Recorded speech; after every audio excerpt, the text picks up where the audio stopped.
Welcome to Archery Talk 101 podcast, your guide to better archery skills. We'll bring you the latest tips, tricks, and expert advice, but that's not all.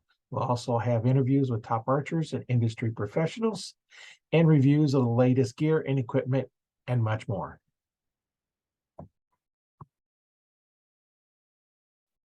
Today, we're going to have an interview with a fellow archer, and we're going to see kind of what goes on in archer world and other places in the world. So, hi, my name is Roy Canterbury. I'm going to be your host today on Arch Talk 101, and we're going to interview Bill Gottberg and see how his journey in archery is going. Welcome to the show, Bill.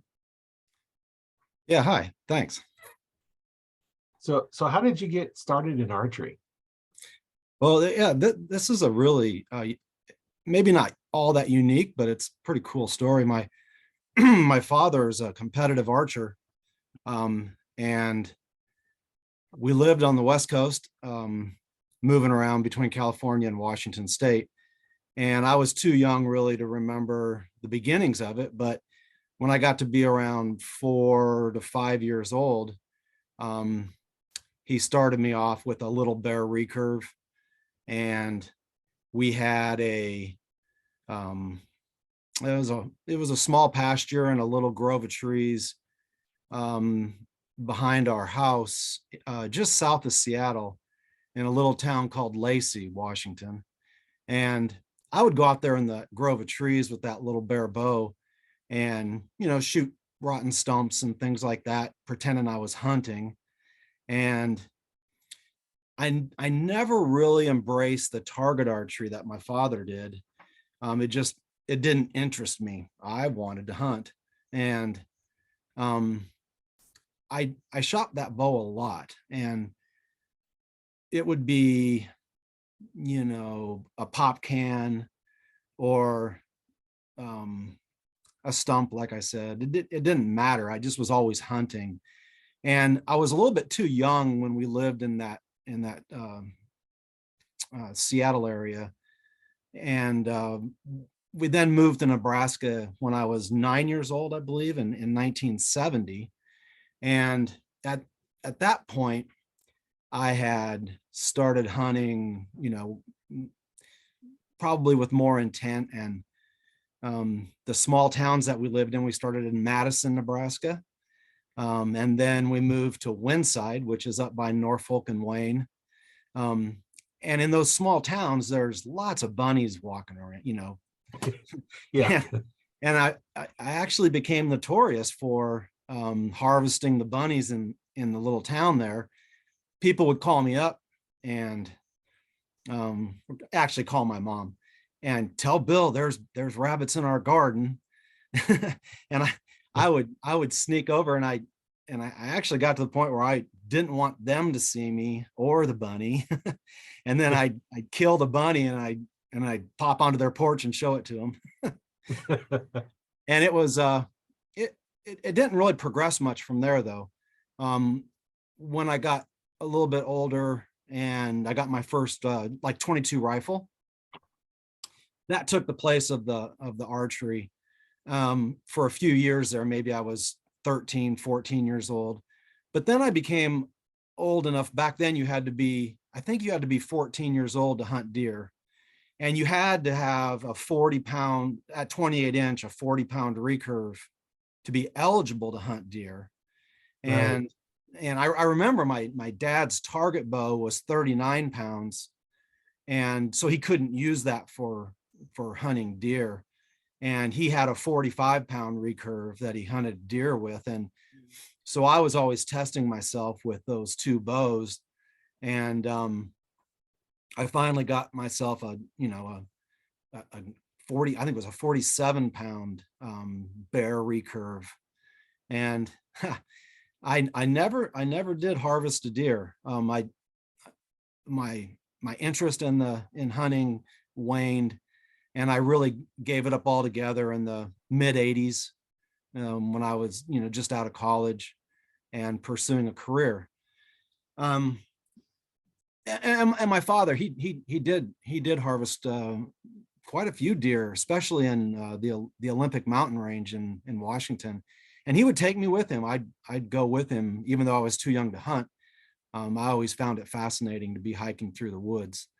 And but then in Nebraska, oh, maybe a couple deer. It's a whole different game here in Nebraska, where you really need to sit in a tree stand. Whereas out in the Washington State, you were always afoot and trying just to get deer between you. So then, fast forward 35 years, and a college classmate of mine, Deb Meyer, who then married Kent Colgrove. So Kent and Deb own Full Draw Archery. And I was at a college reunion, and I was talking to Deb, and she said, "You need to come check out my archery shop. We've been there since 1996." and I was like, "Oh yeah, archery. I when I was a kid, I really enjoyed archery." And so I went to Full Draw, and they're just like, just shoot any, whatever, these are all demo bows, and just shoot whatever you want. And I, of course, grabbed a recurve. I'd never I never had shot a compound bow. I know some of my buddies that I hunted with in the early 80s, they had compound bows, but they weren't that great back then. They did offer some let off, maybe it was about 50% let off. But I always thought it felt kind of weird when I tried their bows.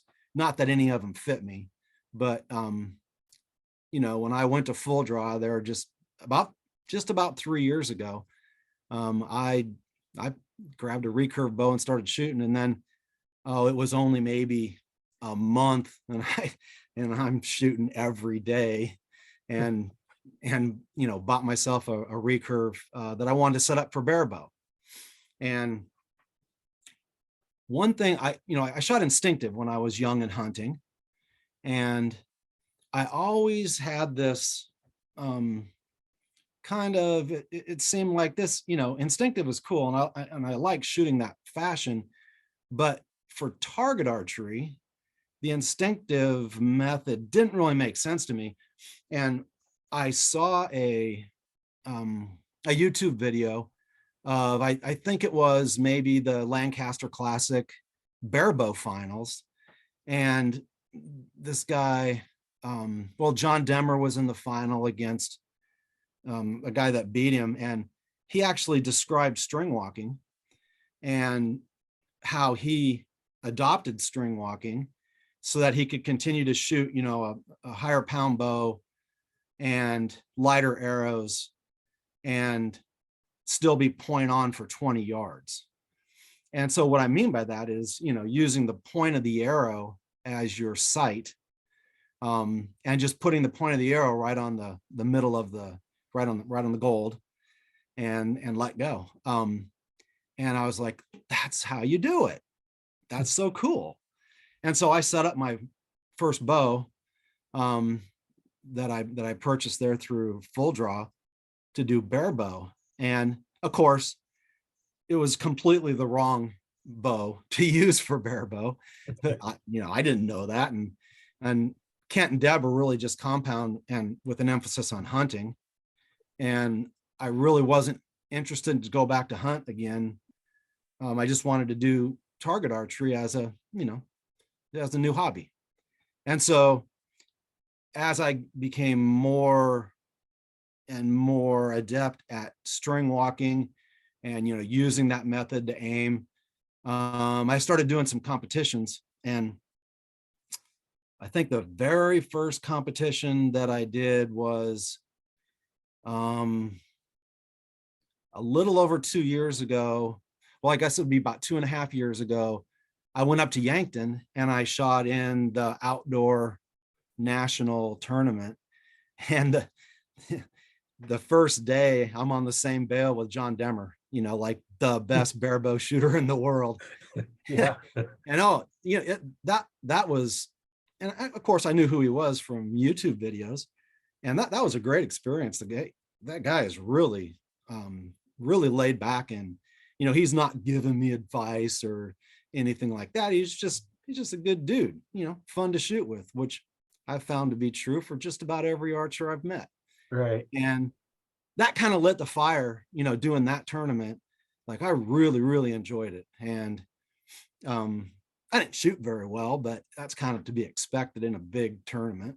And, so I went back and kept practicing and shooting just about every day and updating my equipment. And so now, just entering my third year, well, my third indoor season, that was an outdoor tournament, but it was right at the end of the year of the season. So I've really only done 2 outdoor seasons, and this is my third indoor season. And I'm really enjoying it. And I'm going to go everywhere this year. 2023. I'm going to, I already did the, what was that? The Rushmore Rumble. Oh, yeah. Yeah. And coming up here, the Iowa Pro-Am. I'm going to head over to Des Moines and do the Iowa Pro-Am next weekend. And then late January, I'm going to go out to Lancaster and do the Lancaster Classic. And then there's NFAA Nationals in Louisville, Kentucky. I did that last year, and I'm going to do it again this year. And then the Midwest Sectional, I can shoot that in Minneapolis area, and the USA Nationals in Minneapolis area. That's all on my schedule. So I've really kind of jumped in with both feet. Yeah, full schedule. Yep, really enjoying it. And there's a lot of local shoots. Compared to like, I have a guy I've shot with a number of tournaments that lives in Kansas City area, and I described for him how it is here in Omaha, and he was blown away. He's like, we don't have near that much opportunity to shoot. But here, wow, we have, in Lincoln, that Nebraska Outdoor Education Center. Right. I really think that's a fantastic facility for archery. And then the Prairie Bowman Club is, right there in Lincoln too. Yeah. But they both put on pin shoots and, tournaments. And then here in Omaha, we're down to just Golden Arrow since Full Right. Drop closed. So I'm a member of Yeah. Golden Arrow, and I shoot there quite a bit. And then up in Blair, they have Orion Archery, and I'm a member there too, just because I like to go up Oh, there. There's quite a few traditional recurve type shooters in Blair. It's kind of unique. Most of the people shooting are compound, and up in Blair you got Chauncey Wilkins and Darby Anderson and others that Sue Benson. They all shoot recurve, and so it's fun to get together with them and shoot recurve. And then in Fremont, got Fremont Archery Club, which used to be called Robin Hood. And there again, Mike Fricky, he switched over from compound shooting to recurve, and he shoots barebow now. He kind of playing around with string walking, and he likes it. So it's really a good environment. I'm really enjoying it. yeah. I can't remember whether it's Fremont or Blair, but one of them, the archery range was upstairs in the building. Yeah, so in Fremont, it's an old theater, and that you have to go up this rickety staircase. I mean, it's really steep, like built in 1920 or something like that. Yeah. Yeah, so you don't want to fall down those stairs. No. Yeah, if I Yeah, but remember right, it's been a while since I've been there, but it's a kind of a sharp corner. So carrying your big case, you have to kind of jockey it around the corner, if I remember right. Yeah, It's been a that while old since time, I've been there. that old construction. Yeah, but Yeah. that's a really unique little archery range. I think there's 12 lanes and maybe only 10, but it's a theater, and it's a small theater, but there's a stage and then a big area for chairs. That is the range now. And it's been used for roller skating in the past, but it's been an archery range now for years. And yeah, it's a good, I think I've shot my best scores in Fremont. It's just Oh, yeah. cool environment. Yep. Yeah. I remember there was Fin and Feather was there just off 84th and F many years ago. And then Woods and Waters, then Sonny took over, moved upstairs in that same building. And I was there for quite a while. And then I know Kent and Deb, they purchased full draw from another guy, which I also met because I was in a Hummel's archery club Ah, for many years. yeah, which became And Golden Arrow. yeah, well, Golden Arrow, some guys originally split off and started a Hummel. So when Also, they start Golden Arrow was was first, first. right? Oh, And then a Hummel split off because they didn't like something or other. And then the last place the Hummel was on downstairs in kind of musty old basement of a building there on off L Street. Um, and then now they've closed up, so it's just Golden Arrow, but they have a really nice outdoor range. oh, the Golden Golden Arrow's Arrow range. outdoor range. Yeah, way up north. Oh yeah. So Yeah, yeah, I really prefer shooting outdoor. That 3D range that Golden Arrow has there at 90th and Pawnee Road. right. Um, that's really cool. And the competition range back, that members only can get to, unless the gate's unlocked. But that open to the public outdoor range, I would go there when I was working on my for barebow, the standard is 50 meters. And I had footprints about, what is it, 4.7 yards. So I had footprints 4.7 yards back from the firing line, right there by the bow holders. Right. And then I had a path down to the 50-yard target and back because I shot there every day for, the whole outdoor season the last 2 years. Yeah, it's a bit of a drive for me now. I'm in between Omaha and Lincoln, so I'm a little bit of a drive up to that range. Down down south is a little closer, where the Ah, Game and Parks has got their stuff down there at Schramm Park. That's a little bit closer range, but oh, sure. I've I never I go shot there. shoot in my backyard. Oh, cool. So I have a big 4-foot square target that I had when I had in my store. I had 3 of them. I got one of them left, and I have that set up, and I can go shoot it, towards my garage, and I can get back, 30, 40 yards if I want. Good. Yeah, that's great. So I can go back that far, but you'll see some of the videos that I've done. You'll see me shooting into that backstop. Oh, okay. Yeah, I live Gretna School District, but an Omaha address. And I live in a little division called Cedar Ridge, 169th, just north of Giles. And Okay. so it's a trek for me to go up to Golden Arrow or to go to Lincoln or to go to Schramm, whatever. It's a drive anyway. But I can only get 8 yards in my basement. You really can't shoot outside in this neighborhood. So No, no. comes in handy for It's tuning, do a little bit of work, do some blind bail or whatever. But I spend most of my time at the Golden Arrow range nowadays.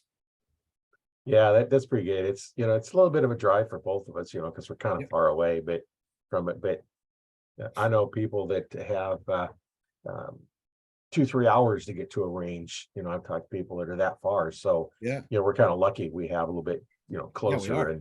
Yeah. and it's I have, that 4-foot square target that we can shoot into. It's a, compressed foam, kind of like a block, but it was one that, when I had my store, I used to own the tackle box, and we had, of course, bait and tackle, and then archery, and then I did muzzleloader, and I sold martial arts equipment, just whatever to make money, Mhm. and I put in a backstop, and I just used layered foam, and we compressed them, with the bands, and that was before Block had their great big 4-foot square range target. And I just kind of it was the foam. You buy it in big rolls, and it was foam that they use like in cars and stuff. You for lining different stuff. And I just layered it up, and works good. And if I need to got a spot that's kind of get bad, I could just take it apart and reorganize it and Oh, sure. move it around. Yeah. So, you can rebuild it all you need to. And, that's pretty nice that way. And, I got some smaller targets, to shoot into, but it was kind of nice to just put that up and let it sit outside and don't have to worry about it. Yeah. That's great. Although here a couple weeks ago, you wasn't going to shoot outside no matter what. Yeah, You know, way with too cold. Ooh. 30, 40 mile an hour winds. That one day here last week, what was it, -15 with 30 mile an hour winds? I didn't even go outside. No, I yeah, just stayed inside because I'm retired now. So yeah, I don't have to go outside if I don't want to. I can yeah, stay and home. I work from home, so, and I'm semi-retired, but I still have to keep up with a few things. Yeah. Just emails and mostly text messages nowadays. Really Oh, don't yeah. don't have to talk on the phone much anymore. It's kind of nice. Yeah, Yeah, so something's nice, but yeah, what are you gonna say? yeah, so just another aspect of my archery journey. Um, when I was at Full Draw, and I was shooting there quite a bit, and asking Deb and Kent for help, and they're like, "Oh, we really are, we're more compound oriented and hunting oriented than a recurve target, and really not involved with bare bow at all." And Deb, was helping me a little bit. She's like, you need to talk to Tom Saunders. Um, Right. I'm, I'm sure you've heard of Tom Saunders. And Saunders Archery is, they make all kinds of little things for various industries, but their start was in archery. In fact, my dad had a Saunders. Remember when they used to make those round targets of woven straw? Right. It's from Yeah, Indian grass grown in Nebraska. yeah, there you go. And Yeah. those were Saunders. And Right. when we lived in Seattle, the Seattle area, my dad had one of those round woven targets from Saunders that we used for target.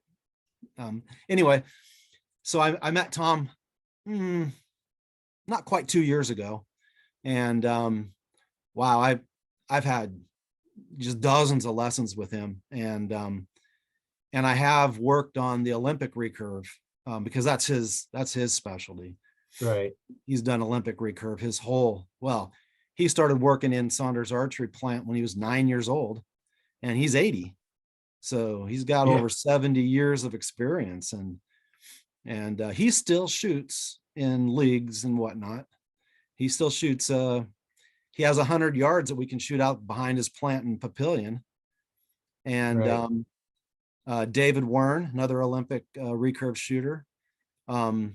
David and me and Tom we get together just about every day, Monday through Friday, and shoot, anywhere from 50 to 70 meters. It's a lot of fun. A lot of great stories from Tom. Yeah. I got a friend of mine. She takes lessons from him. She's recurve as well. Ah, what's her And name? Laura Kramer, you Oh, probably know Lord. her, don't you?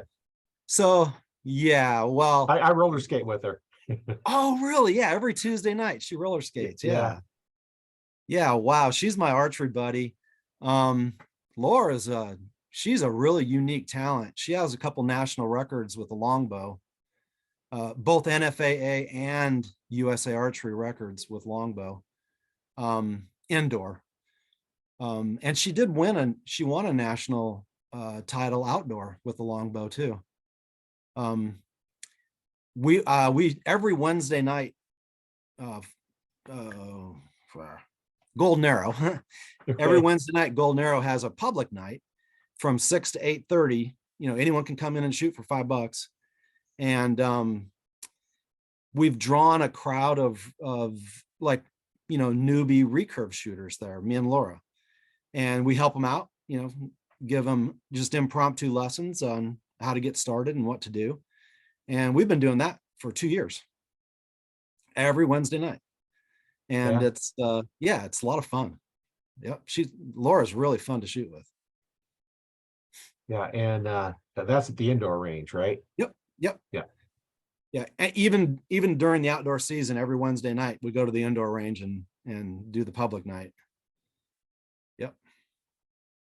Probably Yeah. get a So if good anybody's half dozen. listening or watching this, if you're in the area, you know, that's be some good time if you want to shoot recurves and longbows.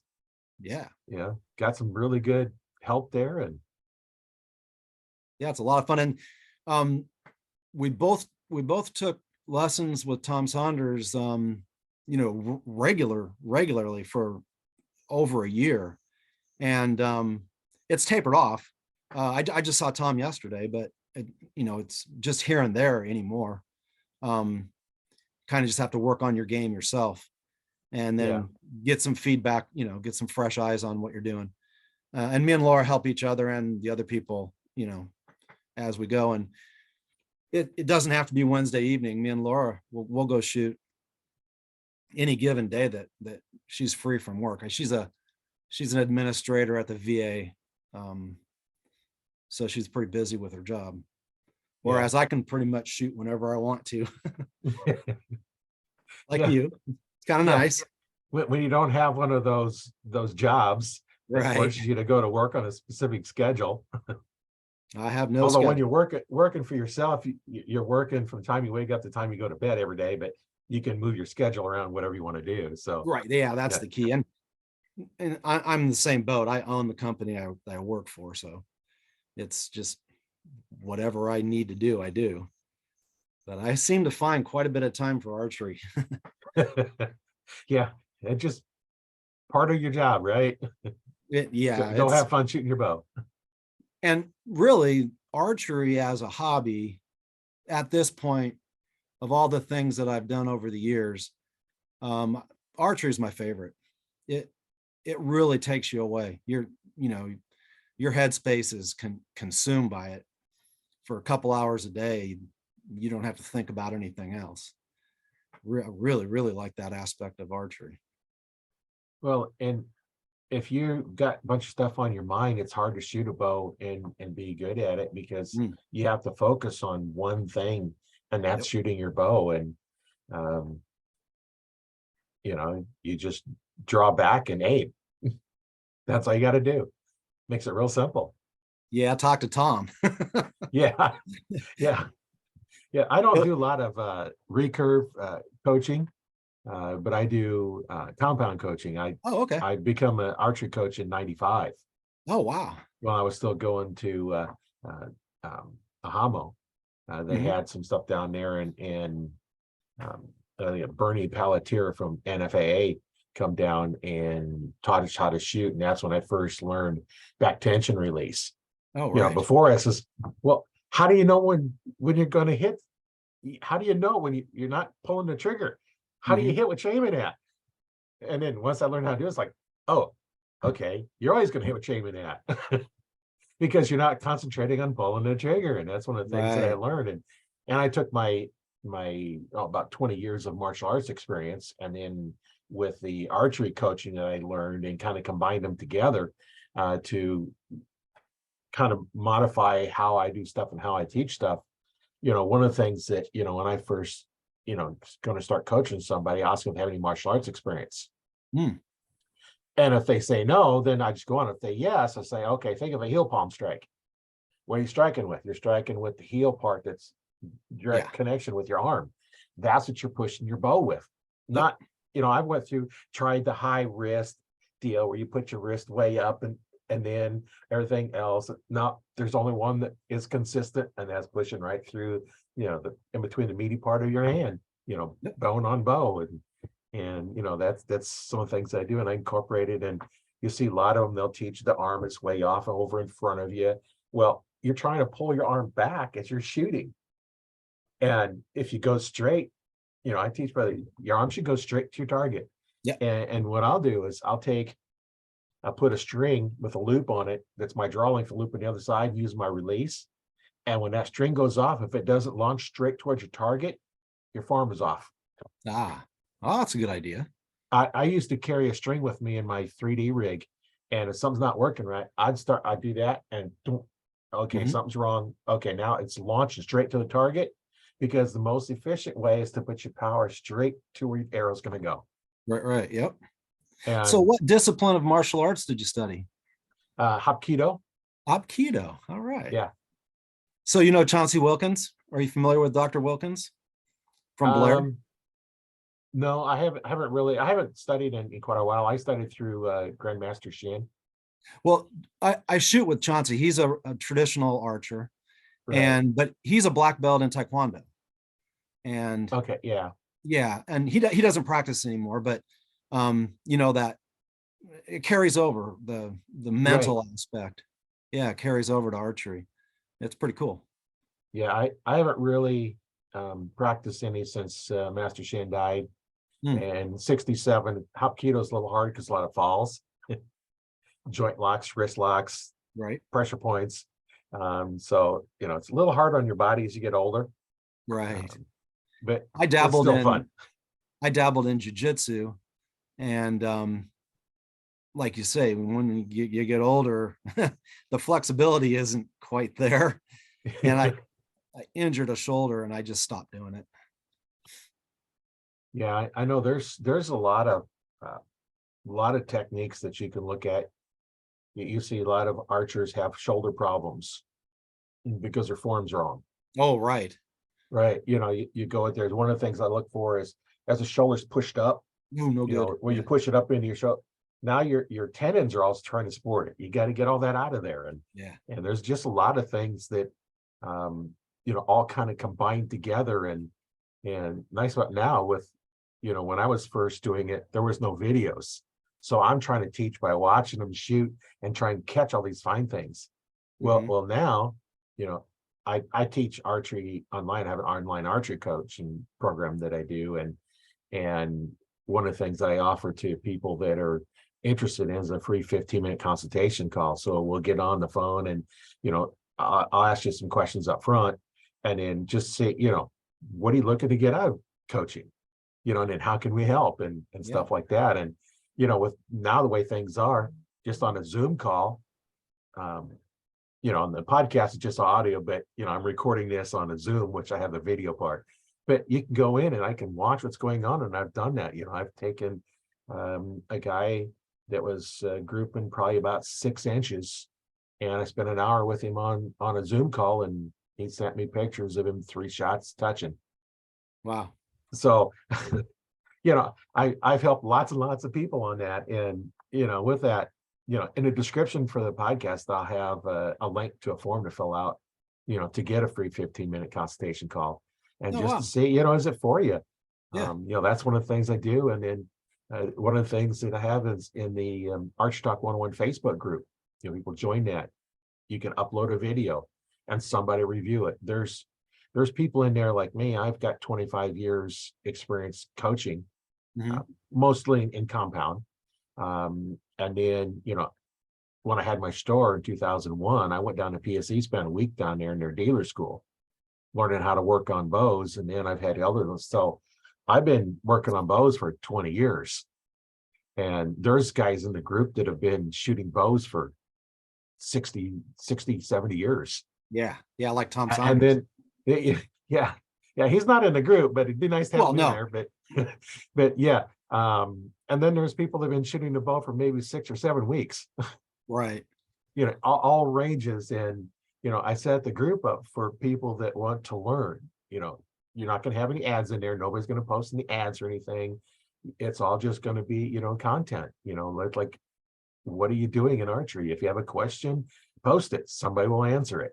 you hmm, know not as good as going one-on-one, like you coaching with Tom.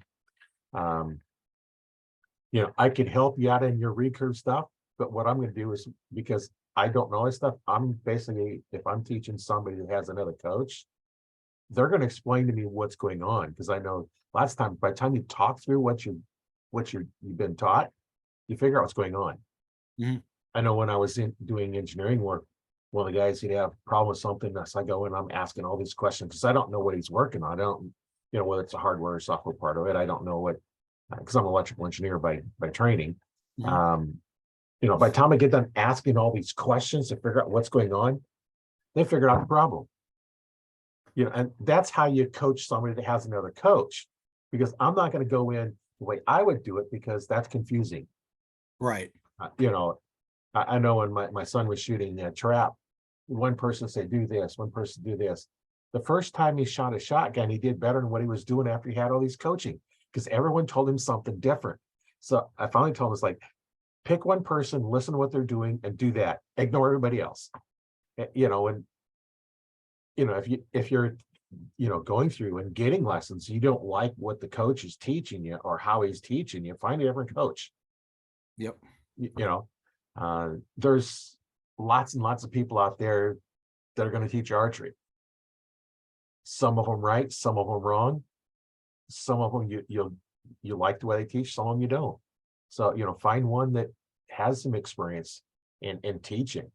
You don't have to be, an expert. I haven't done Olympic archery, with a compound ever, but you know what? I can teach you the same techniques that they're using. Do they have compound in the Olympics now? Yeah. Oh, Yeah. Nebraska has their outdoor expo every year, and this last year I went up and volunteered for it. It's like 3 days long, and we had an Olympic archer in the Paralympics. Have you heard of Matt Stutzman? oh yes. Yeah, I met him. He was up there, and I talked to him for quite a while. He was up there putting on some exhibitions. And for those listening that don't know who Matt Stutzman is, he was born with no arms, and he shoots a compound bow. Yep. So no excuses. And I know down at Mahoney, we had a 3D shoot one time when I was still in a homo. And first time I seen an archer that didn't have two arms. I seen one guy walking by. He's got one arm. He's got the 3D rig on. He's got his bow in his hand. It was missing from the shoulder out. Was gone. It wasn't even a stub like Matt has a couple of stubs. Wasn't even a stub. The next thing I see another archer with the other arm missing. I'm like, okay, how are they doing that? And then I look closer and I see this great big wide piece of something on their tab. So they basically bite on it and draw with the one hand. Yeah, chew strap. Yeah. Yep. And it's like, cool, that's dedication. Yeah. I've shot with a few one-armed archers that use a chew strap. It's remarkable. Yeah, I've seen some in the Olympics where they have this little hook. They have something that's like kind of in the corner of their mouth, and either they bite on it or move or something, and it fires it off, kind of a mechanical type trigger. So you don't have to use your teeth to draw it back. Yeah. So one thing about coaching, with Tom, he follows the USA Archery. They have a program for Olympic archers that they want to be consistent. Right. They want all the USA Archery coaches to teach it the same way. And I wasn't aware that was in place for compound the way it is for recurve. Yeah, I don't know on the compound bit. I know basically they're teaching back tension release. You see all your top archers are shooting back tension release. Sure. There's little variations, but I teach back tension release is what I teach. And once I learned it, it's like, oh man, you can draw so much more weight because you're not trying to use your arms, use your back muscles, and just so much better. I know one guy, I taught him how to do it, and he come back and says, yeah, his wife noticed his shoulders are getting more beefy, and it's like the little muscle strength there. And had another guy come in and brand new, never shot a bow before. He bought one of the upper end bows instead of the lower end. He didn't want to buy a lower end and he just went top in there. And 2 weeks later he come back and says, see what I did? Stuck two arrows together. Oh, right. Been shooting for 2 weeks. It's already got a Robin Hood. Yeah. Of course, my idea is when I had my stores, you're going to buy a bow. I'm going to teach you how to shoot. Now, I'm not going to be an extensive teacher, but I'm going to teach you the proper technique to shoot.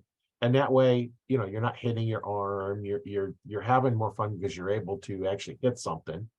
I know when we all started without, coaching, what we did is we just kind of until we finally kind of somewhat figured it out. And then someone comes along and shows you the right way to do it, or a better way to do it, not really the right way. The right way is what works best for you. Yeah. And that's something you learn in teaching martial arts, because I did it for so many years, as well as teaching archery, is each person's body is different, and each person is going to have a little bit different, like when I draw back and I'm supposed to go back, well, my arm physically won't go there. Mhm. I can't go clear back to my shoulder like a lot of them do around your head, because it just won't go there. There's just no way for it to go, as I go. So each person's a little bit different, but the technique is going to be the same.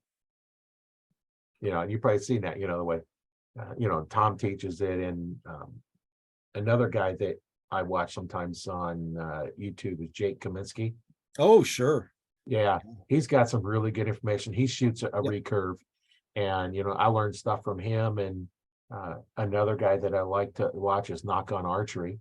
Sure. He's got some good stuff. He's got some really good videos, real instructional videos. He'll have some videos of where he's teaching somebody. And where I took my coaching program is I do that as well, but I also have the personal, because we're going to get on going, live, and I'm going to see you live instead of doing it. So I kind of took mine a little bit different, and nobody's really doing that. Mm-hmm.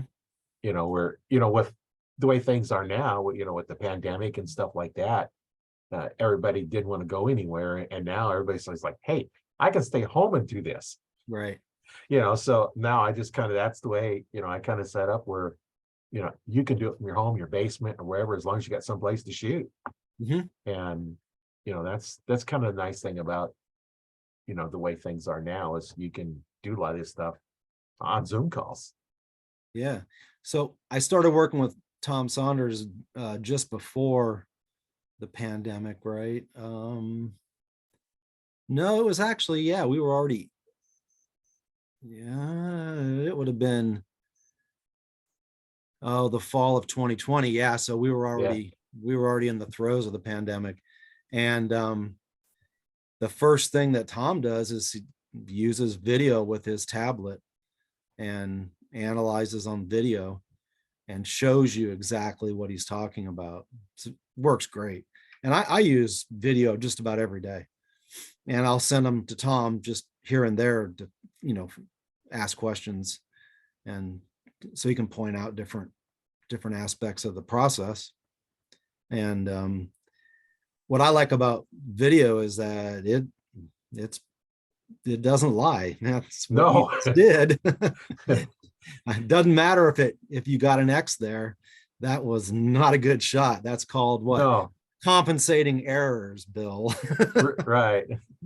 Yeah, I've done the same thing. It's like, oh man, just completely messed up the shot, but it hit where I wanted it to go. Yeah. It's like, okay, why did it go there? I don't know, but it did. I'm going to take the shot, but I'm going to try and figure out what it was I was doing wrong. And that's, Right. That's where I talked about, the string deal, is to trying to figure out what's going on with that, whether you're using a wrist strap release or a handheld release. And that's the thing. I see a lot of people that got the wrist strap. I've seen people have their finger way up above the trigger, get ready to fire, and just slam on the trigger. It's like, okay, time to shoot. Boom. Yeah. And then, it's like target panic. Mm. The only reason we have target panic is you're trying to pull the trigger. Well, with compound and a release, Right, with compound. With fingers, with bare bow, you're on your own. There's no gadget. No. You don't have anything to overcome target panic with bare bow, except your mind. Right. And with Olympic recurve, you have the clicker. So the clicker goes off and you let go. You don't even think about it. You hover on your aim point, and when that clicker when the clicker goes off, you'll actually let go of the string before you hear it, because you feel it in your bow hand. Oh yeah, you feel the clicker starting. Oh to move. sure. Yeah, you don't have to hear it. And it gets so ingrained, it takes thousands of arrows, but it gets so ingrained that it doesn't matter if the person shooting next to you, if their clicker goes off, because you didn't feel that one. You're focused on yours, and it's crazy. The other noise around you. And I know I've talked to different people that have stuff and concentrate, and they're down there shooting their bow, and they tell the kids, make all the noise you want. Yeah. Just don't go hit me or nothing, but make all the noise you want, because that forces them to tune it all out. And, guys are real good at that, because wives accuse us of that. Yeah. Hey, you're not listening to me because we're focused on something and not paying attention to anything else that's going on. Yeah. So with That's the compound, using that, the hinge, the back tension release, that gets rid of target panic. Whereas if you have that trigger, you can really mess up your shot by slapping. right. Well, and I've seen people with the handheld with the thumb. Yeah. They'll have their thumb not even on it and then get ready to fire it and then use their thumb to fire it. Well, the problem with that is your index finger has more dexterity than your thumb. So now you're trying to go to something that has less dexterity, trying to control something. And that's why it's like on mine, I completely took that knob off. Oh, I don't need a knob because I have just the pin. I have a Carter that I shoot. So it fits right into the meat of my hand where my thumb and index finger meet. And now then I have my hand on there. And as I pull, I just pull through.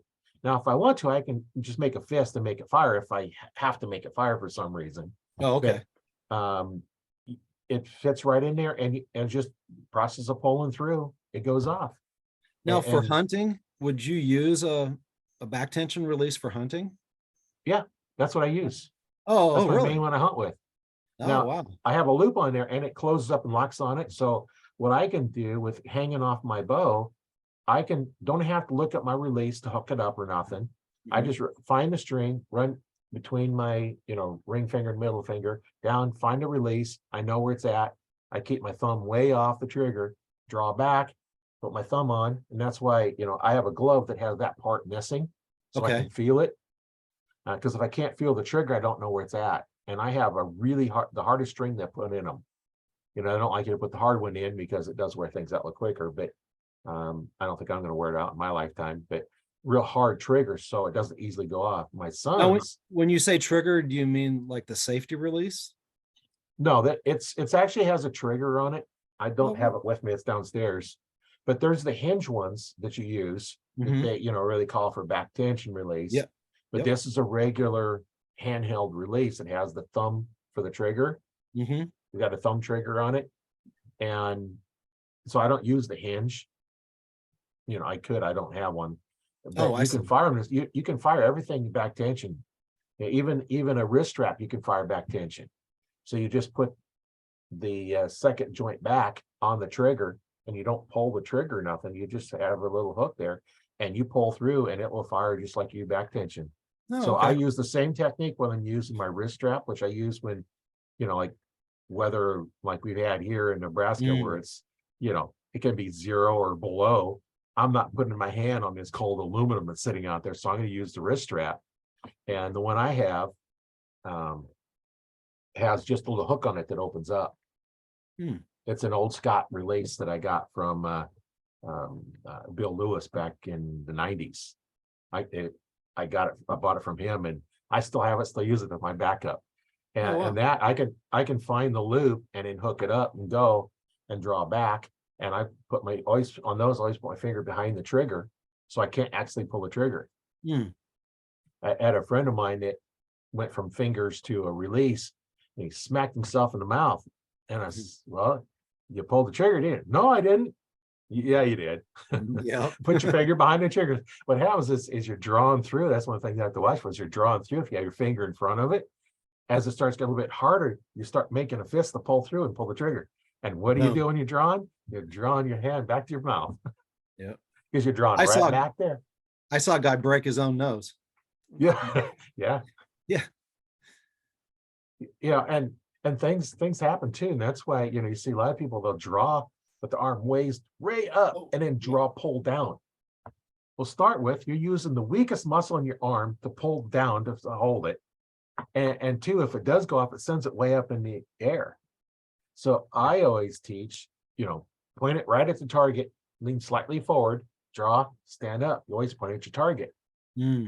But that doesn't always keep you from shooting up.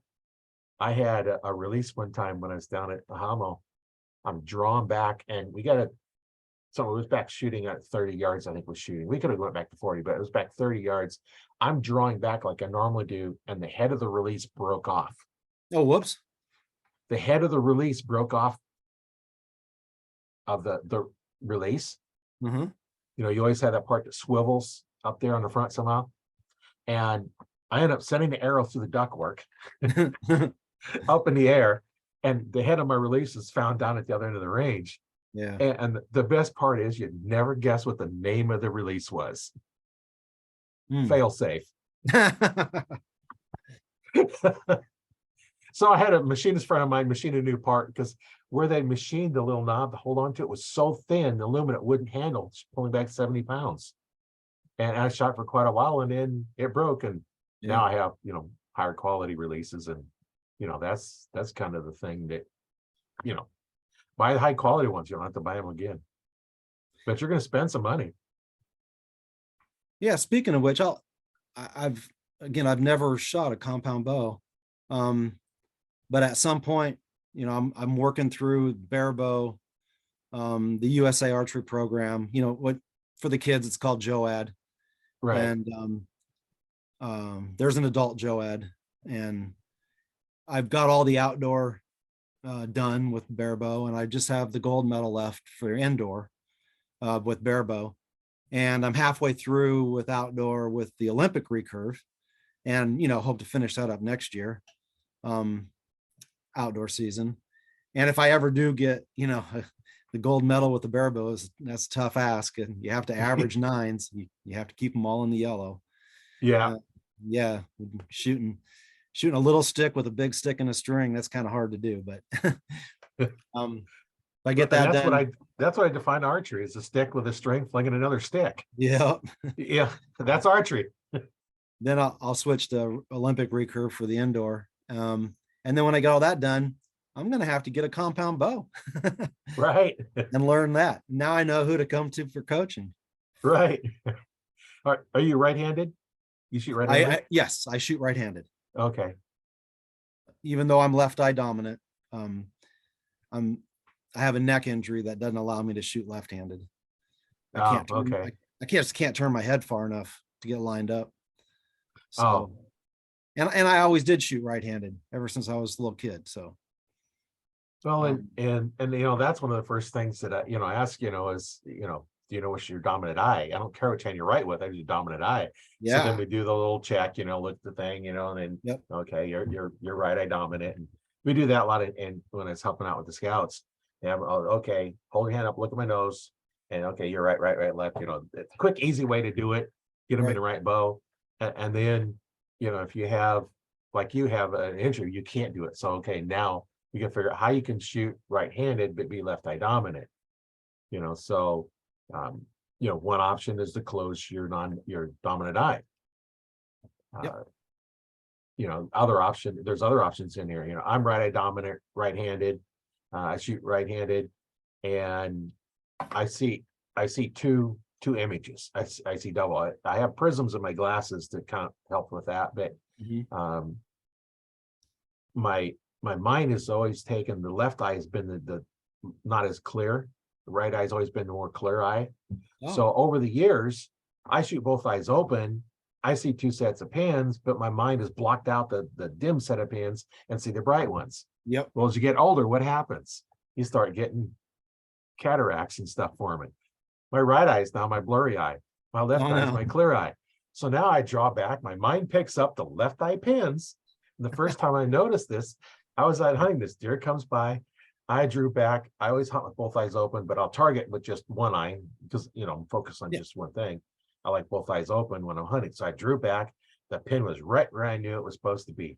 I could see it just clear when I shot. And then I ended up hit it in the back hip, hit an artery. So I still got it. Okay. But what's going on? It's like, I know that pin was where it was supposed to be. I clearly seen it was there. So I go down to the range and I practice. I shoot, close my left eye, nailed it. Yeah. Open up both eyes. I missed by 3 feet.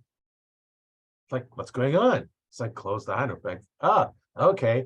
So now I noticed that my left eye is now the clear eye. My mind automatically ignores the dim set of pins because I've trained it to do that. Right.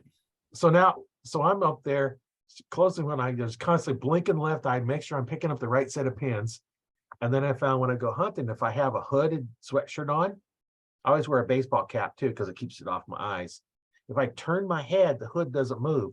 As I turn my head, All the, right. the hood blocks my left eye. Problem Yeah. solved. I can Yeah. still shoot with That's both eyes open when I hunt. heck yeah. Because right here in Nebraska, we're not going to hunt except early September without some kind of a jacket on. Right. You know, early September we might, but you know, you start getting in later, you're going to have a bunch of stuff on. Yeah. I have no problem closing my left eye.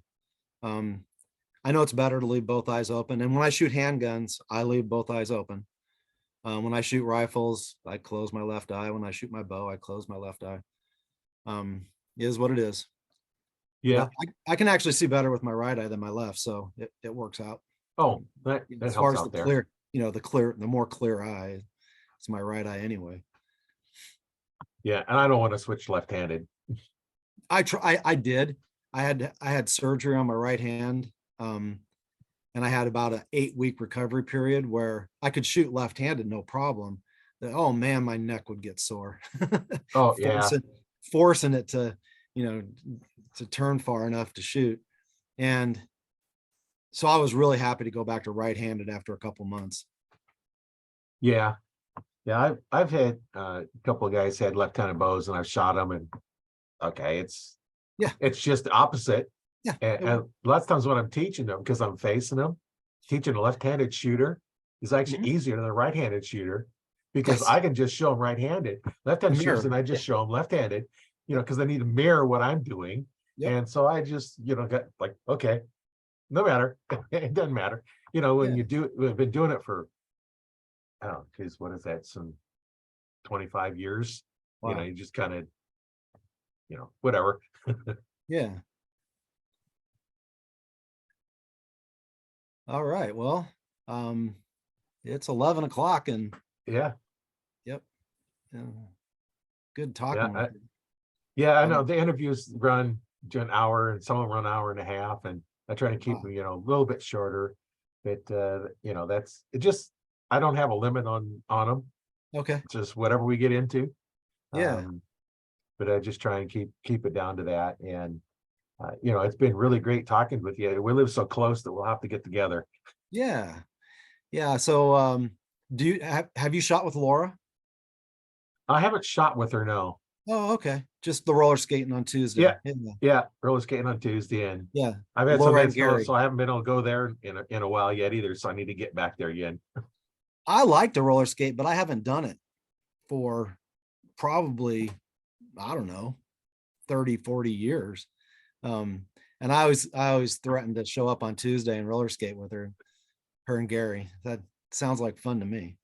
Well, Laura just commented on the Facebook group, because she's in the group. Says, Bill, that would handling kick ass. What's this?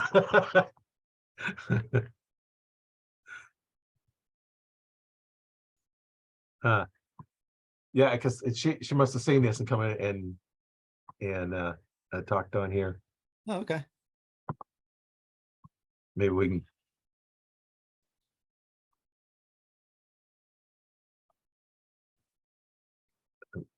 That's gonna.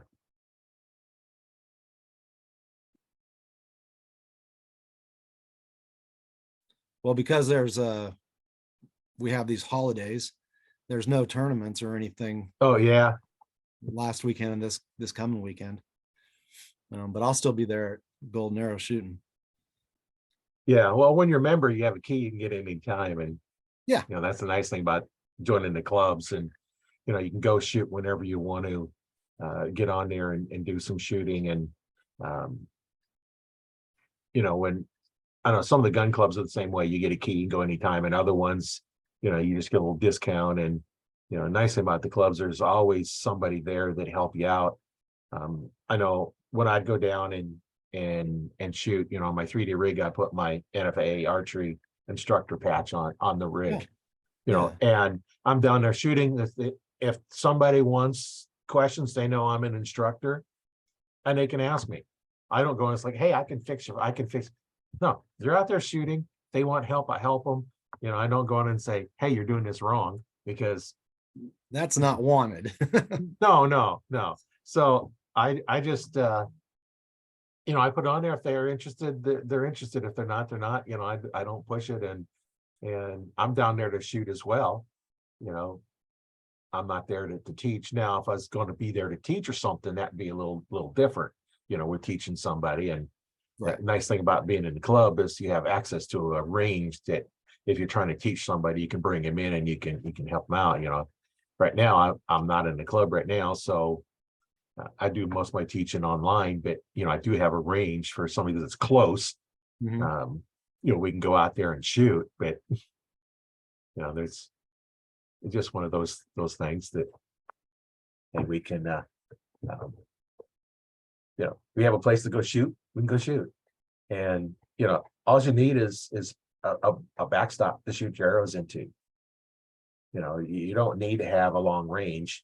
In fact, a lot of times when I start off, I start them out shooting at the blank bales, where you have um, you're close enough you can't miss.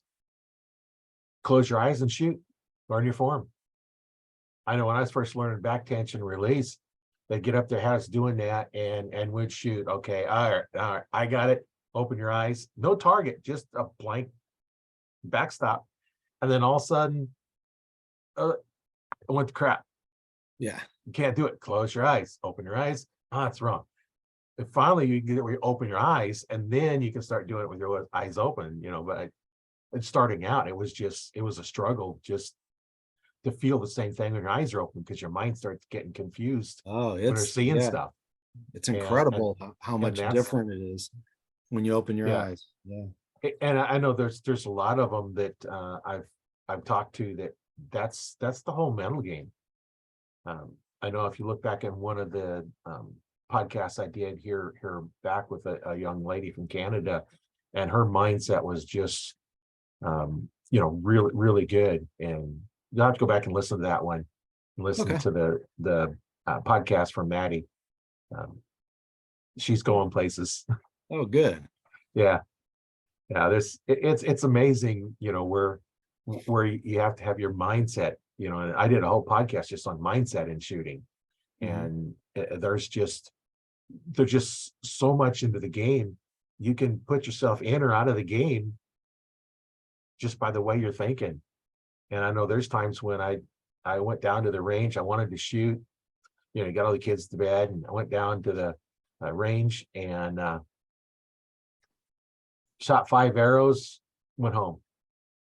My mind wasn't it. I want to go down and Oh, shoot, but my mind wasn't in it. It's like, rather than practicing, not in the right mindset, it's just better to just go home. yep. I went down, I shot 5 arrows, and then there's like down, I hung out down a little bit and then went home. I was done. Yeah. You don't want to reinforce bad habits. No. And that's the thing. I see a lot of groups and stuff, especially on the Facebook groups. I several of them I get in once in a while. And says, well, how's my form? Well, you need to practice more. That's not an answer. Well, not from any instructor's not going to give you that kind of answer. Practice more. So you go through them, and that's why I get them into our group here, the Archer Talk 101 group, because there's just so many people that know information about it that they can help you out. And I can help you out in recurve, but I don't know the string walking. First time I heard of it was from Jake Kaminsky, and I Yeah. still don't quite understand it. It's it's That's not what just I teach. it's just so you can use the point of your arrow to aim. Yeah, And the string walk is only to control the up and down. So it's fantastic for 3D, where every target's going to be a different distance. I know where to crawl. And when you crawl, you just go down from the arrow. The closer the target is, the further down the string you hook. So you have to have 2 knocking points to hold the arrow so it doesn't slide, because you do not put your fingers up against it. Your fingers are down below the arrow. And the closer that target gets, the further away from the arrow your hook is. So the arrow points down and down and down more and more. right. And then you just put the point of the arrow on your target and let go. Your left and right with barebow, your left and right, for aiming, you use the string blur. You can see the string, Right. blur image of the string. and you line that up with the riser or the arrow, or in between the riser and the arrow at some point to control left and right. But for up and down, a traditional archer that has to touch the nock with his index finger, you have to gap shoot. And if you want to aim, if you're not going to shoot instinctive and you want to aim and you want to shoot traditional, you have to put the point of the arrow a certain distance from the impact point, depending on how far away it is. And string walking is way better at that. Yeah, it sounds like it. I just use the instinctive where I don't look at the Right. arrow. I just look at the target and Yeah. and then go. I don't shoot enough to be really good at it. Just because it takes lots of practice and And like I said, I only shot instinctive when I was young and hunting. right. And I got quite good at it, in relative sense, but it, to me, was not the way to do target archery. It never made sense to me. And that's why I never pursued target archery when I was younger, is because Right. I was an instinctive shooter. And now I did meet Brian Way from, I think he's from Montana. Wow, a fantastic barebow shooter. He's like top level, and just shot with him at the Rushmore Rumble, I believe it was. And when he hunts, he only hunts instinctive. And when he shoots target competitions, he only shoots barebow.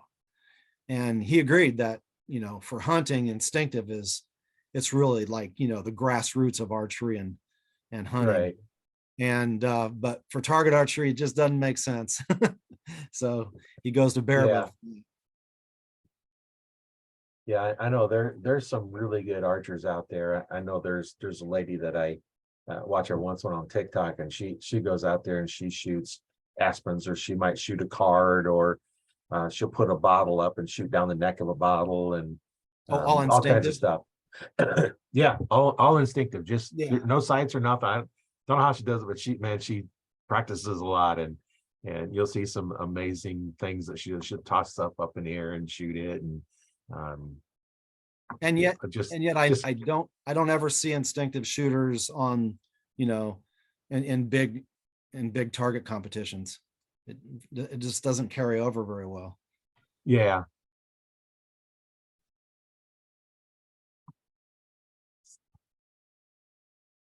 Well, let's see. Laura likes your paneling, so and she must be listening at work or something. There's my archery wall hanging. Yeah. It's a bicycle theme. I ride bicycles a lot, and I Oh just yeah. hang stuff on it whenever whenever I do a competition. So it's yeah, wow. I've been having a good time with archery. Yeah. Yeah. It's a fun sport, and it's been around for 64,000 years, Wow. and I don't see it going away. Nope. I did some research on it. So they found stuff, 64,000 years ago. They found archery equipment, remnants of archery, and that's quite interesting. It's that old of a sport, and it's still Yeah. going along. Yeah. What other sport is 64,000 years old that's still being practiced? The only, I guess maybe just running, right? Yeah, running. Or maybe even throwing spears. Oh, sure. Yeah, that's a Yeah, good one. yeah, throwing spears. That's died out though. Yeah, that's not quite as popular. I know they had some spears that they were throwing something. I'm not sure exactly what they were, up at the outdoor expo that they had here over the summer. It was by the archery area, and I didn't really go look at it because I was helping out with the archery stuff. Yeah. But that was interesting. Well, I think probably will let you go, and it's been great talking with you. And I know since we live so close, we'll definitely have to get together Yeah. Yeah. and Yeah, do something here. you should come join us on a Wednesday public night at Golden Arrow. Yeah, I'll have to get it in my schedule. I have a pretty full schedule on Wednesday nights, but I may have to kind of redo it. I've got calls I go through that keep me pretty busy Wednesdays. And who knows, if I can pull myself away from the archery gig, maybe I'll come and roller skate with you guys on Tuesday. Yeah, yeah. I know that'd be fun. Yep. Okay, Roy. Well, thanks for being on the show. Yeah. Really appreciate it. Been great talking with you. And once again, my name is Roy Ketchberg. I've been your host today on Arch Talk 101. And don't forget, I'll leave a link in the description for the form to fill out to get a free 15-minute consultation call. And I'll also leave a link in there if you want to join the Arch Talk 101 Facebook group. And we'll see you next week. And thanks for listening. All right. Thank you.